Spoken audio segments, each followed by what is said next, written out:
이 책이라는 것은 기록이고 인간이 인간으로 거듭나게 된 가장 중요한 사건은 바로 책을 발명한 겁니다. 정확하게 문자를 발명한 것이고요. 그래서 책이야말로 지금의 인간을 만든 가장 중요한 매개라는 거죠.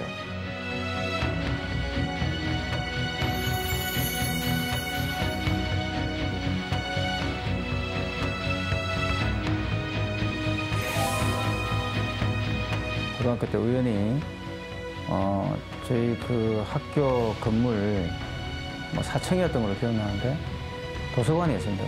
제목이 잔치라고 되어 있었습니다.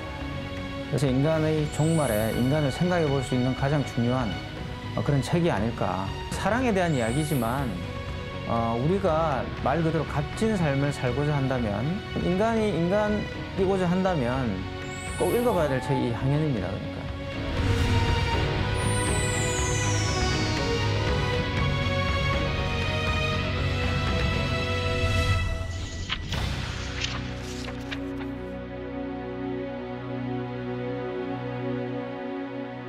제가 오늘 들고 온 책은 향연이라는 플라톤의 저서입니다.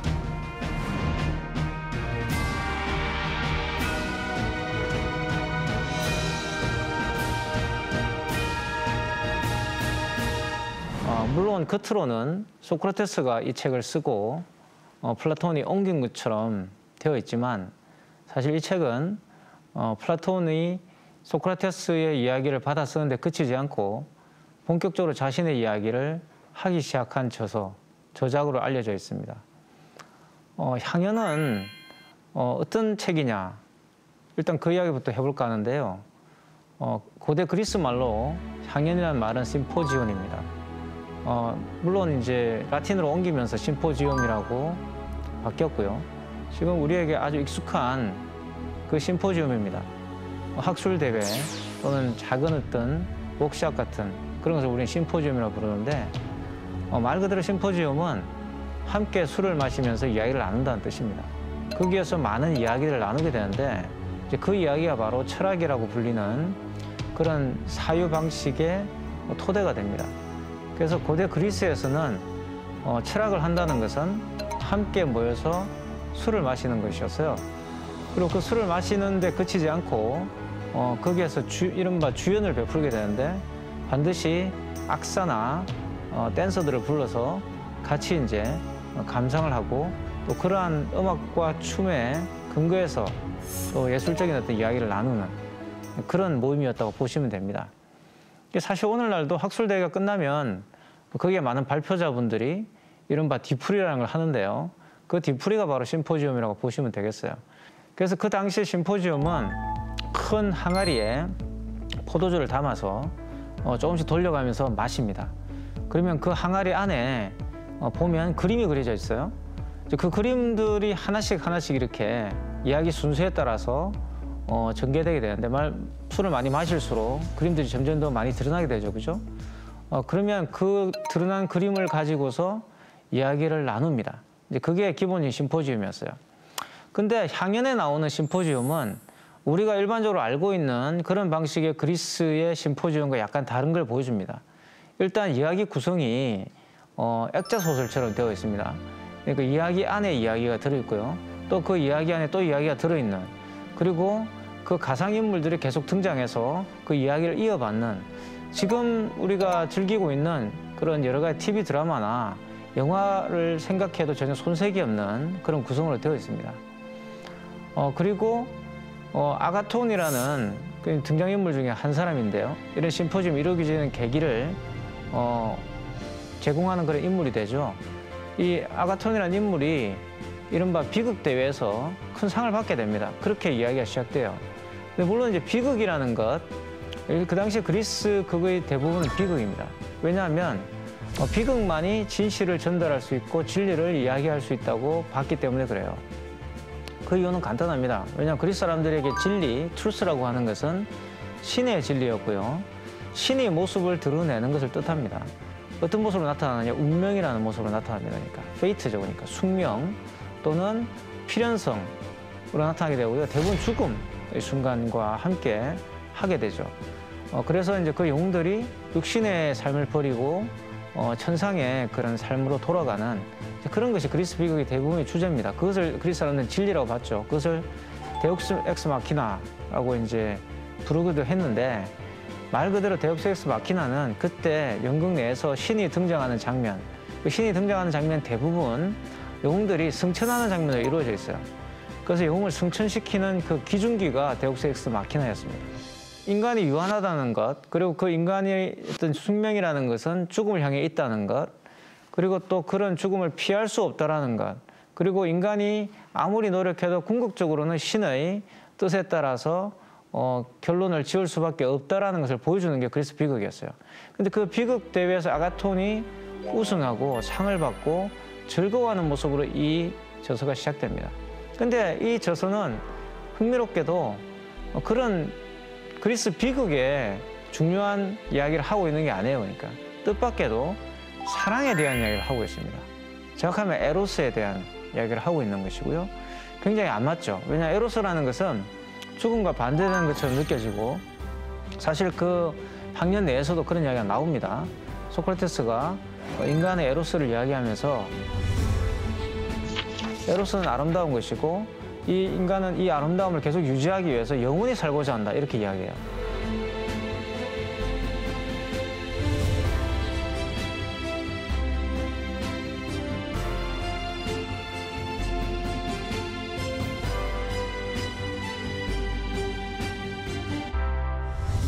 왜 그러면 뜬금없이 플라톤이 또는 소크라테스 입을 빌려서 사랑에 대한 이야기를 여기서 하게 되었을까입니다.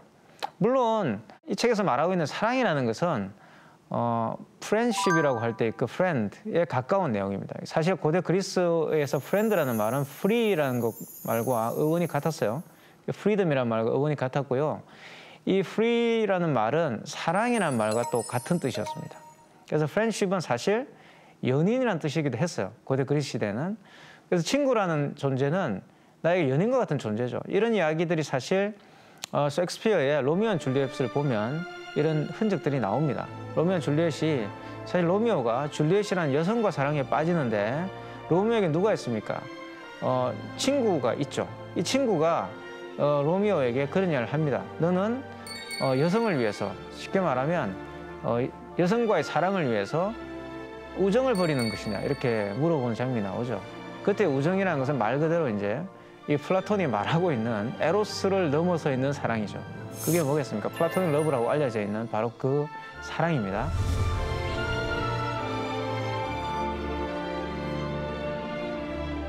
플라토닉 러브는 에로스를 배제한 사랑은 아닙니다. 그러니까 에로스에서 시작해서 궁극적으로 플라토닉 러브로 이제 진행되는 것이 진정한 사랑이다라는 이야기입니다. 플라토닉 러브는 사실 아름다운 사랑을 추구하는 것이고, 그 아름다운 사랑이라는 것은 육체적 사랑에 머무는 것이 아니라 더 높은 차원으로 나아가려고 하는 그런 공동의 노력이라고 볼 수가 있는 거죠. 사실 플라톤은 이 책에서 자신의 스승의 이야기를 대신하고 있는 것처럼 가장하고 있지만, 사실 전체 구성을 살펴보시면 결코 그렇지 않다는 걸 알 수가 있어요. 왜냐하면 일단 그 등장인물 속에 플라톤이 존재하지 않습니다. 자신이 가본 적이 없는 공간을 상상하면서 자기 스승의 이야기를 하고 있다는 것, 이 자체가 말 그대로 다 허구, 픽션이었던 겁니다. 그래서 재미있는 그림이 하나 있습니다. 그러니까 플라톤과 소크라테스를 보여주는 그림이 있는데, 그 그림에 보면 흥미롭게도 플라톤이 소크라테스 뒤에서 뭔가를 손가락으로 가리키고 있고요. 정작 책을 쓰고 있는 사람은 소크라테스입니다. 이게 상당히 흥미롭죠. 왜냐하면 소크라테스는 책을 쓴 적이 없어요. 그러니까 소크라테스는 말을 했고 정작 그 말을 글로 옮긴 사람은 플라톤입니다. 그런데 이 그림에서는 소크라테스와 플라톤의 위치가 바뀌어 있죠. 근데 그것이야말로 바로 플라톤이 가지고 있는 흥미로운 의미입니다. 다시 말하면 플라톤이라는 사람이 어떤 사람인지, 그걸 플라톤의 철학이 무엇인지를 보여주는 그림이 바로 여기에 이제 보이는 거죠. 다시 말해 이 그림이 보여주고 있는 것은 플라톤 철학이라는 것이 사실 생각을 글로 옮긴 것이고, 정확하게 말하면 플라톤이 말에 따르면 개념화한 것이죠. 말 그대로 플라톤은 이제는 아예 소크라테스의 스승으로부터 들었다라고 확신할 수 없는 이야기를 쓰고 있습니다. 그것도 사랑에 대해서. 이게 이제 상당히 흥미로운 겁니다. 물론 플라톤은 소크라테스 이야기를 학생 시절에 들었겠죠. 거기에 대해서 사랑에 대해서 이야기하는 소크라테스 이야기를 하지만 그 이야기를 전달하는 방식은 완벽하게 흙으로 구성되어 있다는 것.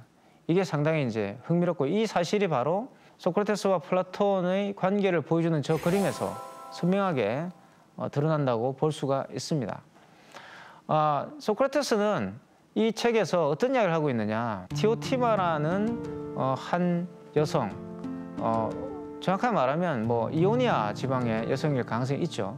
그 티오티마가 이야기했던 내용을 전달하는 척, 이것은 나의 이야기가 아니라 어떤 사람이 나에게 해준 이야기고 나는 여기에 대해서 이렇게 생각한다라고 말을 하고 있습니다. 근데 그 내용이 바로 사랑에 대한 내용이죠. 이것도 상당히 다른 구성이에요. 왜냐하면 그 이전에 파이드로소라든가 메논이라든가 일반적으로 이제 이런 플라톤이 소크라테스의 말을 옮겨 적었다라고 이야기되는 책들은 그 소크라테스가 대화를 나눈 상대의 이름입니다. 그거는 당연히 소크라테스가 그 군중들, 그 청중들 속에 섞여 있었다는 걸 전제할 수가 있죠.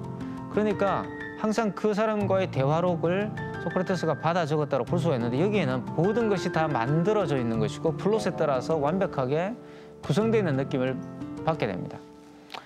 자, 그러면 왜 플라톤은 이러한 구성으로 사랑에 대한 이야기를 할까요?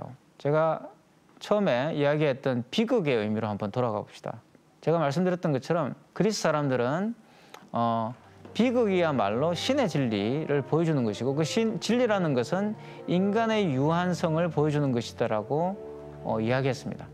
그 인간의 한계, 인간의 어떤 그 문제점들을 깨닫는 존재들은 대부분 누굽니까? 영웅들입니다. 영웅들. 헤라클레스라든가, 그죠? 오디푸스라든가 뭔가 영웅들이 등장합니다. 인간 일반인들의 능력을 초월해 있는 그런 영웅들이 등장하는 거예요. 지금 보면은 뭐 어벤져스에 나오는 그 슈퍼 히어로 같은 그런 사람들이 등장하는 거예요. 근데 그런 사람들조차도 사실 신을 이길 수 없다고 한다면 평범한 일반인들은 당연히 신의 뜻을 따라야 되겠죠, 그죠? 그런데 이 소크라테스가 말하고 있는 이 사랑이라는 것은 전혀 그런 내용이 아닙니다. 그러니까 여기에서 바로 21세기 또는 이 팬데믹 시대 또는 우리가 세상의 종말이 도래했을 때도 끝까지 이 책을 가지고 있어야 되는 이유가 아닐까라는 생각이 드는데요. 그래서 왜 향년인가라는 질문을 던질 수가 있는 거죠. 그것이 바로 사랑을 이야기하고 있기 때문입니다. 그럼 이 사랑은 뭐냐? 앞에 제가 말씀드렸지만 고대 그리스의 비극과는 완전히 다른 평범한 사람들도 진리를 알 수 있다는 사실을 말해주고 있기 때문입니다. 사실 에로스는 신의 영역이 아니죠. 인간이 가지고 있는 육체의 쾌, 육체가 가지고 있는 그런 아름다움과 관련된 욕망입니다. 그게 에로스예요. 그러니까 에로스라는 것은 플라톤이 소크라테스의 말을 빌려서 하고 있는, 정의하고 있는 그런 개념이 뭐냐 그러면 에로스라는 것은 아름다움이다 라고 말을 합니다. 하지만 그 아름다움이라는 것은 궁극적으로는 무엇인가를 낳고자 하는 아름다움이라는 거예요. 그러니까 에로스는 일단 뭐 당연히 재생산, 아기를 낳는 거죠. 그죠? 또는 이 에로스가 신이라든가 예술가에게 갔을 때는 예술 작품을 낳습니다. 우리가 예술 작품을 낳는다 그럽니다. 영어에서도 생산한다, 또 낳는다라는 뜻으로 프로듀스라는 말을 씁니다. 그죠? 그래서 프로듀스라는 말, 이 바로 이제 낳는다, 아름다움을 낳는다라는 거예요.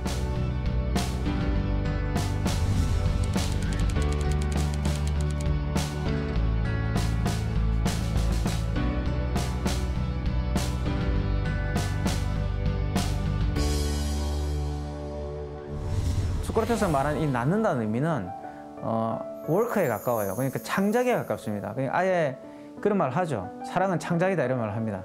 그러니까 없는 것을 만들어내는 일, 그런 것이 낳는다라는 거죠. 그래서 사랑은 무엇인가를 낳는다. 근데 그 무엇인가를 낳는다는 게 뭐냐 그러면 바로 불사의 것을 낳는다라고 이야기해요.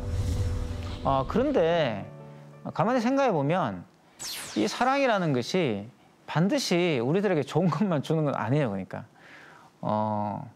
지금 현재 유행하고 있는 말들, 돌아봅시다. 사실 뭐 이런 거 있죠. 3개월 사랑, 그죠?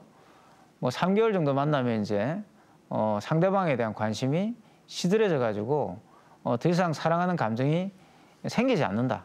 이런 이야기들, 그죠? 또 뭐 결혼하신 분들, 뭐 남편과 아내는 가족이기 때문에 사랑하는 그런 마음이 있는 게 아니라 그냥 정으로 산다. 쉽게 말하면 이제 우정이 생겼다. 뭐 이런 이야기를 합니다. 그래서 우정과 에로스를 마치 이렇게 이제 서로 다른 것처럼 이렇게 분류를 하는 경우가 많이 있죠. 그래서 3개월 사랑 뭐 이런 이야기를 많이 들어보셨을 거예요. 또 최근에 뭐 젊은이들은 굉장히 가벼운 사랑을 한다. 뭐 이런 이야기들도 굉장히 많이 들어보셨을 거고요. 또 뭐 최근에 또 젊은이들은 결혼 태업, 결혼 안 하려고 그러고 아기를 안 낳으려고 한다. 뭐 이런 이야기들. 자, 이런 굉장히 많은 이야기들이 있습니다.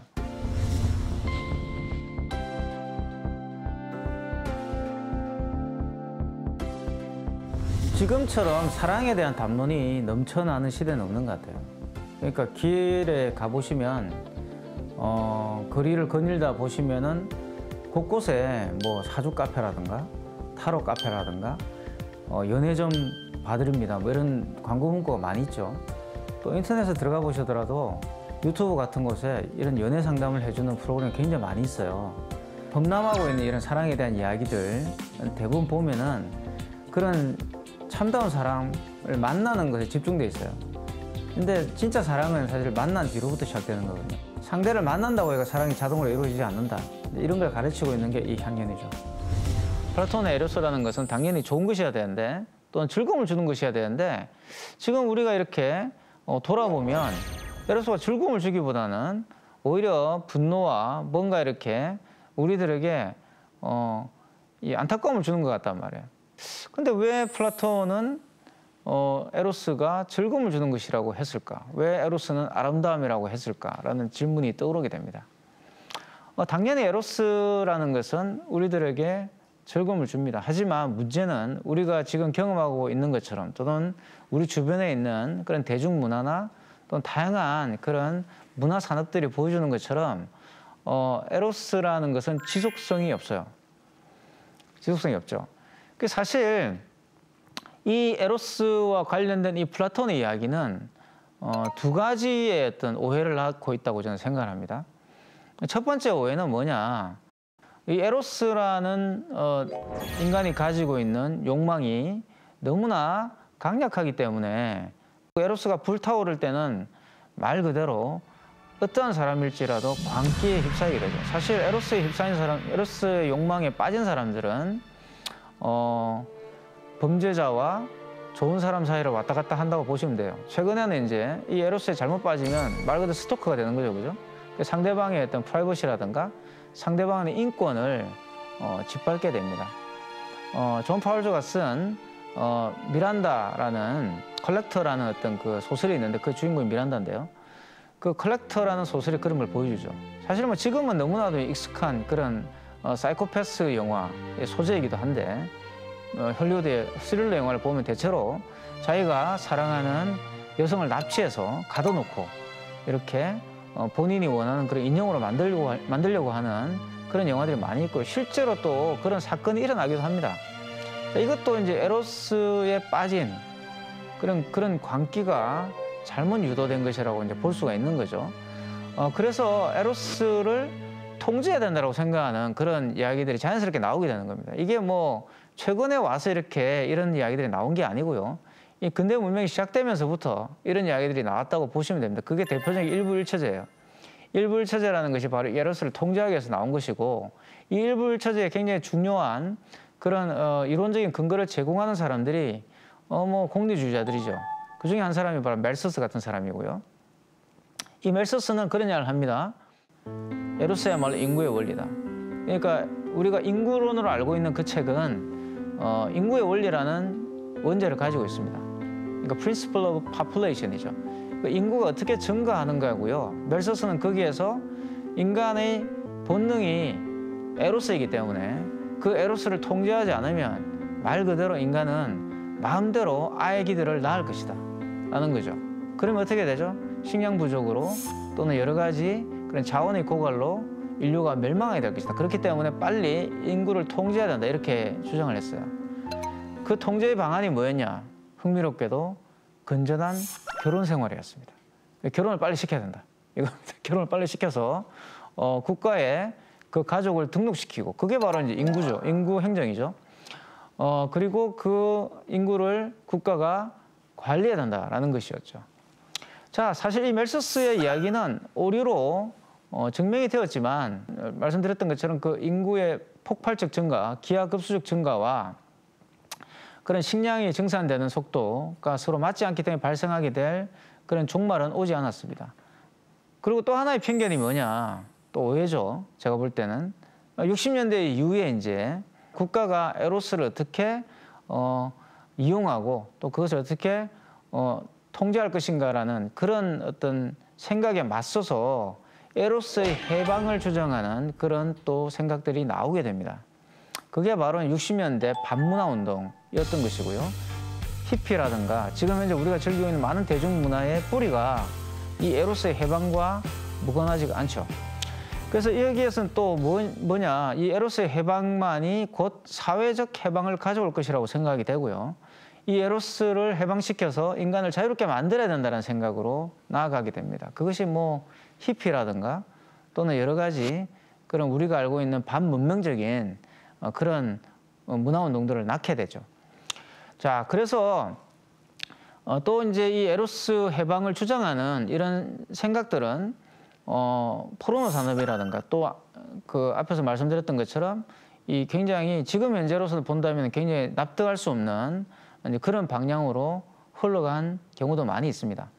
에로스에 대한 어떤 이 두 가지 생각들은 어떻게 보면 플라톤이 맨 처음 향연에서 이야기했던 내용을 토대로 해서 발전시킨 거라고 볼 수가 있는데, 결국은 플라톤이 말하고 있는 내용을 어떻게 제도화할 것인가와 또는 플라톤이 이야기하고 있는 내용을 어떻게 거부할 것인가로 나눠져 있었던 거죠. 그런데 향연은 사실 이 에로스에 대한 이야기만을 하고 있는 것이 아닙니다. 그러니까 향연에서도 분명히 에로스를 일시적인 것이고 또 에로스가 우리에게 즐거움과 행복을 주지만 영원하지 않다라는 이야기를 하고 있어요.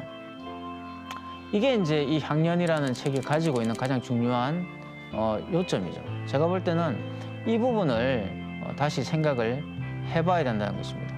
그게 뭐냐? 바로 정신의 미. 인간은 그런 육체의 미만을 추구하는 것이 아니라 정신의 미도 추구한다라고 했던 겁니다. 그것을 플라톤은 사랑은 에로스지만 이데아를 지향한다, 이데아를 향해 간다라고 이야기했어요. 여기 중요한 지점은 사랑은 이데아다라는 게 아닙니다. 이게 이제 멜서스 같은 사람들이 오해하는 것일 수가 있는데요. 물론 멜서스는 뭐 사랑에 별로 관심이 없었어요. 이분은. 왜냐하면 이분 자체가 이제 좀 추남이었고 그래서 여성들에게 인기가 별로 없었습니다. 대부분 이런 안 좋은 이론들은 대부분 여성들에게 인기가 없는 남성들이 만드는데요. 뭐 대표적인 게 이제 마녀의 철퇴 같은 아주 마녀 사냥을 촉발시킨 책. 또 역시 마찬가지죠. 본인이 프로포즈했던 여성에게 거부를 당하자 화가 나가지고 그 여성을 마녀로 고소했고 그 마녀라는 자신의 어떤 주장이 수용되지 않자 그 마녀를 판별하는 백과사전을 쓰게 됩니다. 그리고 그 책이 보급됨으로써 수많은 사람들이 마녀를 지목하고 멀쩡한 이 이노선트한 사람들을, 이 무고한 사람들을 살해하는 그런 일이 몇백 년간 펼쳐지게 됩니다. 정말 말이 안 되는 이야기죠. 근데 마찬가지로 이 멜서스 같은 경우도 이 사랑이라는 것을 에로스로 받고 그 에로스를 지향해야 된다, 그 에로스를 승화시켜야 된다고 생각했다는 점에서는 플라톤이 이야기하고 있는 그 에로스의 어떤 그런 의미를 조금 왜곡시키고 있다는 것이 제 생각이에요. 플라톤은 분명히 말을 하기를 사랑은 에로스적인 측면이 있지만 이데아를 향해 간다라고 했습니다. 이 사랑이 에로스라는 것은 궁극적으로 이런 거예요. 이 극 중에 보면 알케비아데스가 아리스토파네스의 극에 등장하는 그 안드로기노스라는 그 전설 속에 있는 그런 종족이죠. 이 종족에 대한 이야기를 나누게 됩니다. 이 안드로기노스는 남녀의 몸, 그러니까 이것도 상당히 재밌는데 남자와 여자의 몸이 하나로 붙어 있는, 말 그대로 남녀로 나뉘어지기 전에 인간의 모습을 하고 있었다라고 전설에 알려져 있습니다. 그런 전설이에요. 인간은 원래 한 몸이었다는 거죠. 남녀가 한 몸으로 붙어 있었다.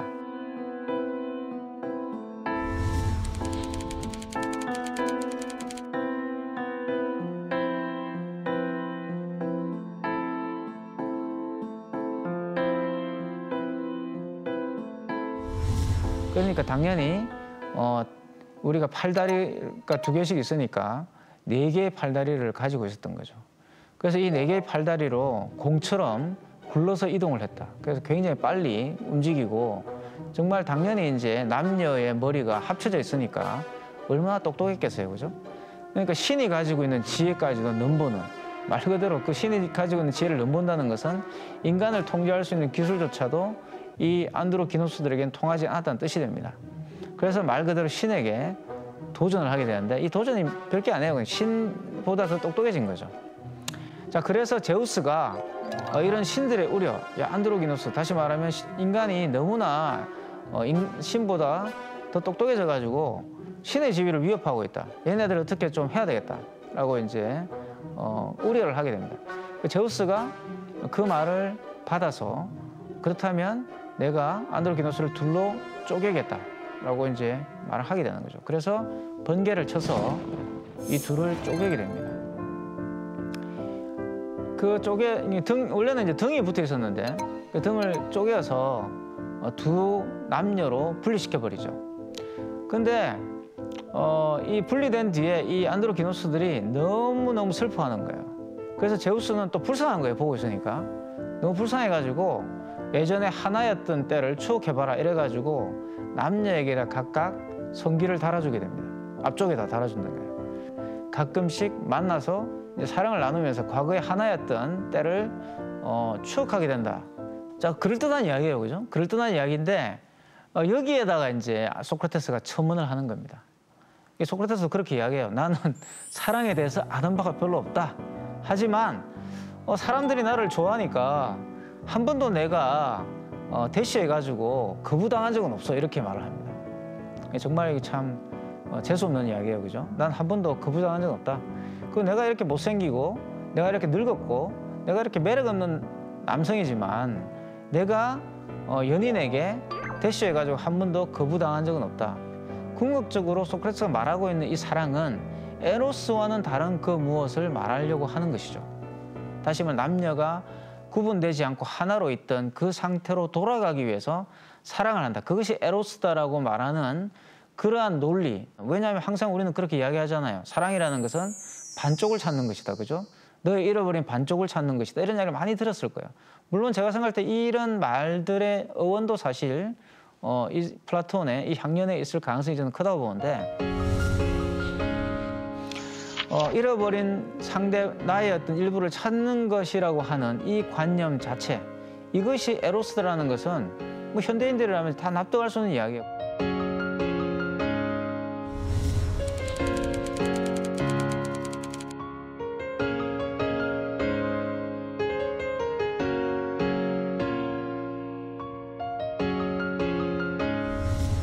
그래서 아무리 부를 많이 축적하고 아무리 많은 명예를 얻고 아무리 많은 업적을 이루었다 하더라도 이분들이 궁극적으로 추구하는 것은 뭐냐? 참사랑입니다. 그러니까 나에게 참사랑이 언제 오는가?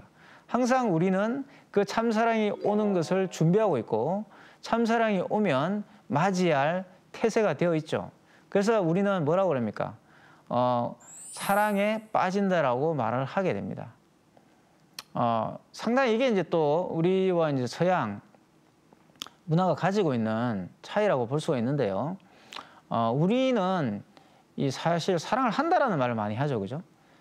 사랑하는 것은 사랑을 받는 것보다 행복하나니라 뭐 이런 시도 있어요. 그러니까 이 사랑을 한다라는 말을 많이 쓰는데 서양에서는 사실 사랑을 한다가 아니라 사랑에 빠진다라고 합니다. 그런데 사랑을 내가 하고 싶다고 하고 되는 게 아니에요. 그러니까 사랑에는 빠져야 되는 거예요. 그런 사랑이라는 것은 마치 교통사고처럼 나에게 찾아오는 거지. 내가 하고 싶다고 해가지고 사랑할 수 있는 게 아니죠. 그러니까 사랑은 디자인을 할 수 있는 게 아닙니다. 그러니까 내가 생각하는 완벽한 이상형을 만들어 놓는다고 해서 그 이상형이 나한테 나타나리라는 보장은 할 수가 없어요. 그래서 사랑이라는 것은 신의 영역.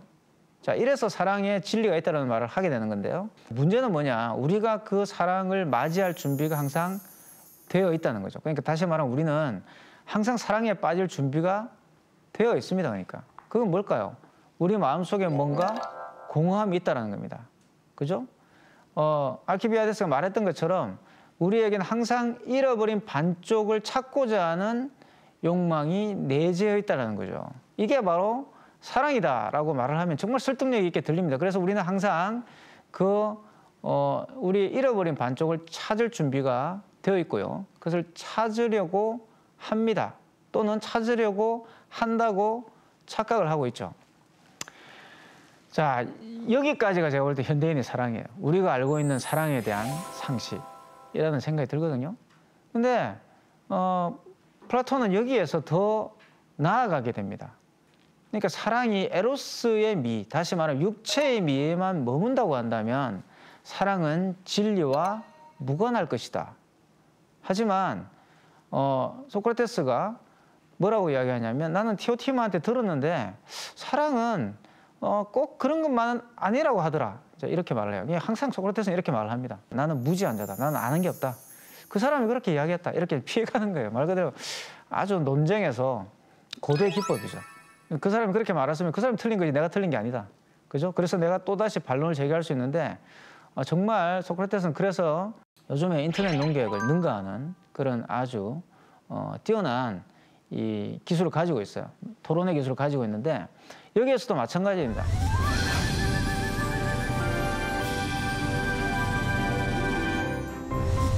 항해에서도 소크라테스는 어떤 형상으로 이제 그려지냐 그러면 절대 남들 앞에서 자기의 주장을 강하게 펼치는 사람으로 그려지지 않아요.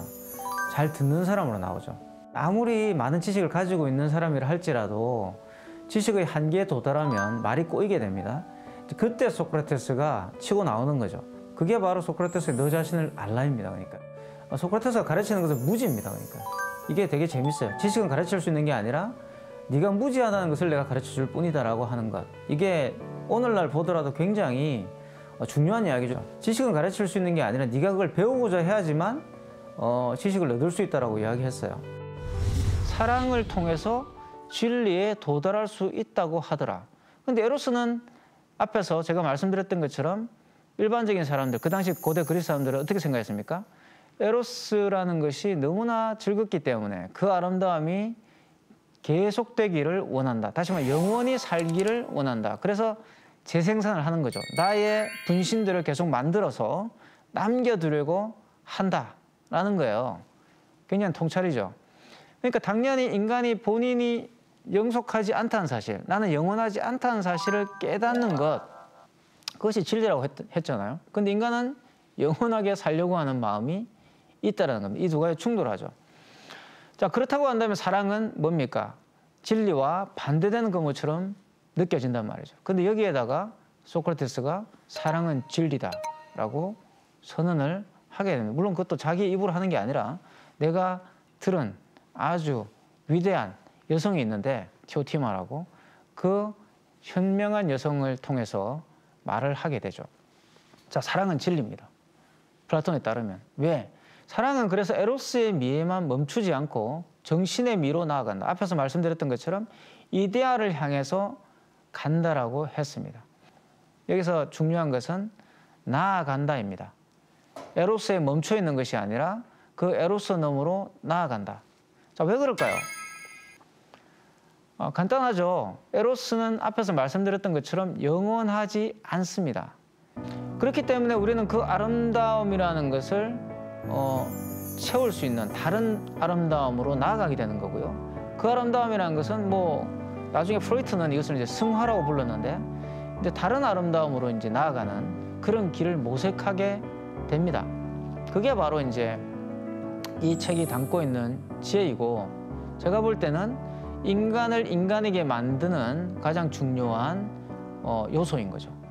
중국 판다가 눈밭에서 미끄럼을 타는 그런 장면들을 제가 유튜브로 보고 되게 웃었던 적이 있는데, 그런 걸 보면 판다나 인간이나 사실 즐거움을 추구하는 것은 크게 다르지 않은 것처럼 보여요. 심지어는 하늘 나는 새도 바람을 타면서 이렇게 우리가 마치 놀이기구 타는 것처럼 그렇게 이 자기들 스스로의 어떤 즐거움을 추구하는 모습을 볼 수가 있습니다. 인간과 동물은 공유하는 지점들이 있죠. 당연히 생명체니까, 포유류니까 그런 게 있습니다. 하지만 그런 동물들에게 없는 요소가 있습니다, 인간에게. 그게 뭐죠? 바로 인간은 그러한 영원에 대한, 영원성을 추구하는 그런 속성이 있어요. 그 중에 하나가 바로 저는 이러한 아름다움에 대한 추구, 정확하면 정신적 아름다움에 대한 추구라고 명명되어 왔던 그것이라고 봐요. 그래서 인간은 이런 아름다움의 어떤 추구, 다시 말하면 에로스적 차원의 그런 아름다움에서 그치지 않고 정신적 차원의 아름다움으로 나아가는 이것을 설명하기 위해서 사랑의 어떤 그런 개념들을 변용하고 변주했습니다. 그 대표적인 것이 바로 종교죠. 특히 기독교는 바로 그런 대표적 종교입니다. 그러니까 기독교는 사랑의 종교라고 줄리아 크리스테바와 같은 그런 프랑스 철학자들이 이야기를 하고 있는데, 신이 인간을 너무 사랑해가지고 인간의 모습으로 인간 세계에 오게 됩니다. 그것을 바로 사랑이라고 불렀는데, 그 사랑은 당연히 뭡니까? 플라톤이 말하고 있는 에로스적 사랑이 아니라 정신의 미를 추구하는 사랑이었고요. 그 정신의 미를 추구하는 사랑이라는 것은 궁극적으로 이웃에 대한 사랑이었습니다. 그러니까 이웃을 사랑하는 것, 그게 바로 기독교의 사랑이었고, 이것은 에로스와 다른 차원이죠. 자, 이런 사랑인 거죠. 그래서 인간은 어쨌든 그런 에로스의 미에 머물지 않고 정신의 미로 나아가는 그 과정에서 종교도 만들고 했던 거고요. 또 이런 에로스적 사랑을 긍정하면서 또 더 높은 차원의 그런 사랑을 이야기했던 또 미학이 바로 낭만주의입니다. 그래서 낭만주의는 말 그대로 사랑이야말로 인간의 어떤 그런 모순과 또 인간이 가지고 있는 여러 가지 문제점을 해결할 수 있는 유일한 방책이라고 봤어요. 낭만주의가 추구했던 것은 그런 에로스의 휘발성에 머무는 것이 아니라 그것을 예술작품으로 승화해서 예술작품으로 만들어내는, 다시 말하면 신과 인간을 연결하는 가교로서 예술작품을 설정했던 거죠. 그리고 그 예술작품의 밑바탕에는 바로 에로스가 있는 것입니다. 그러니까 낭만주의적 논리에 따르면 신과 인간을 연결하는 그 다리가 바로 에로스적인 그런 욕망이었던 겁니다. 자, 이게 바로 사랑이었던 거예요.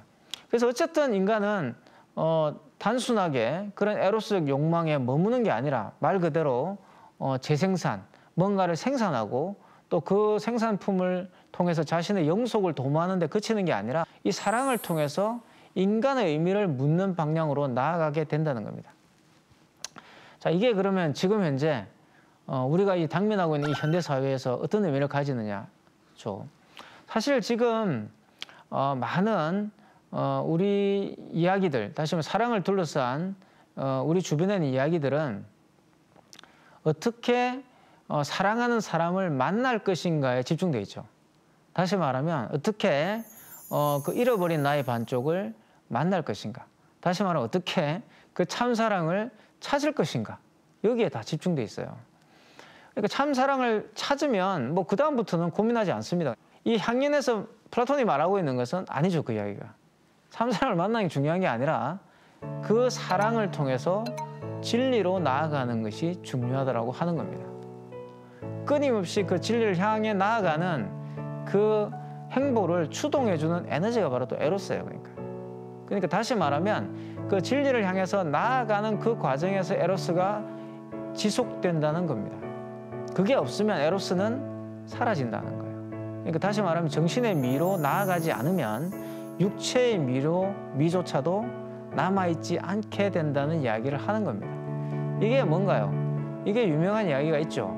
사랑은 마주보는 것이 아니라 같은 곳을 나란히 보는 것이다, 뭐 이런 말을 해요. 그러니까 같은 곳을 함께 보는 것이다. 같은 곳을 함께 봄으로써 어떤 일이 벌어집니까? 에로스도 계속 지속될 수가 있는 거죠. 이게 바로 이제 향연이 말하고 있는 가장 핵심적인 거예요. 그래서 설령 우리가 종말을 맞이한다 할지라도 인간은 그 종말에 멈추지 않고 그 종말의 세계를 긍정하면서 또 다른 세계를 만들어 갈 것이라는 것이 이 사랑의 진리를 역설하고 있는 책이 우리에게 가르치고 있는 사실상의 메시지입니다. 이런 거죠. 그러니까 도둑질을 하더라도 그 도둑질을 하는 그 범죄자의 마음속에는 착한 도둑이 되려고 하는 마음이 있을 거예요. 그러니까 착한 도둑이라는 그 형용 모순, 그죠? 그것을 깨달으면 도둑질을 하지 않게 되겠죠. 본인이 실수로 무엇인가 잘못을 저질렀다 하더라도 그것을 만회할 수 있는 기회, 다시 말하면 그 실패를 끊임없이 만회해 나가는 것이 그 사람의 삶입니다. 한 번의 실수로 그 사람의 인생을 끝내는 것은 그런 의미에서 그 인간에 대한 예우가 아니고요. 그 생명에 대한 그런 기본적인 태도가 아니죠. 그래서 이 과정으로서의 사랑을 강조했다는 점에서 이 향연이라는 책은 굉장한 의미를 가지고 있는 것이고 우리가 세상이 끝나는 지점까지도 계속 펼쳐봐야 되는 그런 책이라는 생각이 들어요. 그 사랑의 진리라는 거 대단하게 생각하실 필요가 없습니다. 그러니까 부모님들이 자식들에게 주는 그 아낌없는 사랑, 그죠? 공동의 삶에 대한 사랑, 또 이웃에 대한 사랑, 이런 사랑들을 보여주는 거예요. 그게 바로 뭡니까? 정신의 미입니다. 그것이 바로 사랑의 진리죠. 내가 어떤 대단한 업적을 남기는 것은 사실 평범한 사람이 할 수 있는 것은 아니죠, 그죠? 하지만 사랑은 평범한 사람들이 할 수가 있는 것입니다. 그러니까 이 향연이라는 책은 그런 면에서 굉장히 진리의 민주주의를 이야기하고 있는 책이라 볼 수 있어요. 플라톤을 많은 사람들이 엘리트주의자 또는 굉장히 권위주의를 옹호하는 그런 철학자로 읽으시는 분들이 많이 있는데 사실 향연을 읽어보면 그 사랑의 의미를 되새겨보면 플라톤이야말로 그 진리라는 것은 모든 사람들이 나뉘어 가질 수 있는 그 무엇이라고 보고 있다는 걸 알 수가 있어요. 이 향연이 지금 21세기를 살아가는 우리에게 무엇을 주느냐? 한마디로 이겁니다. 참사랑을 만나는 게 중요한 게 아니라 그 참사랑을 만난 뒤에 어떻게 그 사랑을 지속시키느냐가 중요하다입니다.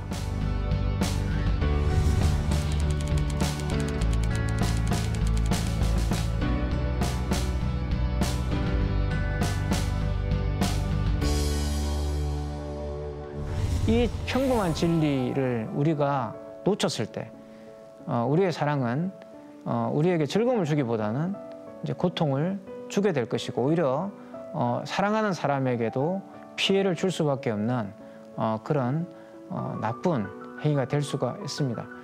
가장 중요한 사랑은 진리이고 또한 그 진리를 추구해가는 과정이라는 사실을 깊이 새길 수 있는 시간이었으면 합니다.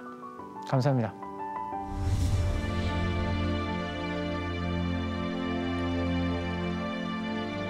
양념이 덜 돼 있는 밍밍한 냉면 국물 같은 그런 느낌을 받으실 겁니다. 읽어보시면 굉장히 밋밋하지만 그 안에는 굉장히 중요한 어떤 말들이 보석처럼 박혀 있죠. 그런 걸 찾아낼 수 있다면 이 책을 읽는 보람이 있지 않을까 이런 생각이 들어요. 그러니까 책을 읽는데 그치는 게 아니라 그 책을 기반으로 해서 나의 어떤 경험의 반경을 넓히는 것. 그게 진정한 독서가 아닌가. 그런 준비 단계로서 책을 읽는 거죠. 그런 잔치를 벌이자, 그런 향연을 벌이자라는 것이 이 책을 읽자는 제 취지입니다.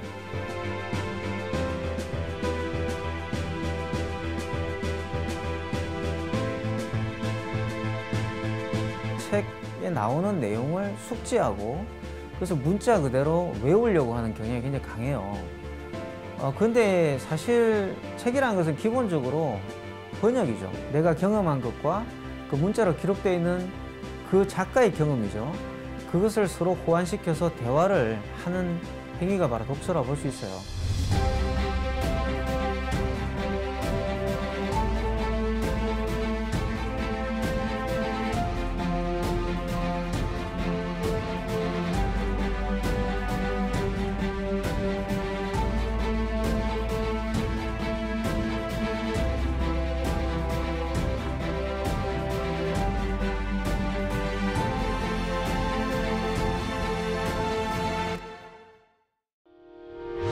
의견 있는 경제 채널 SBS 비즈.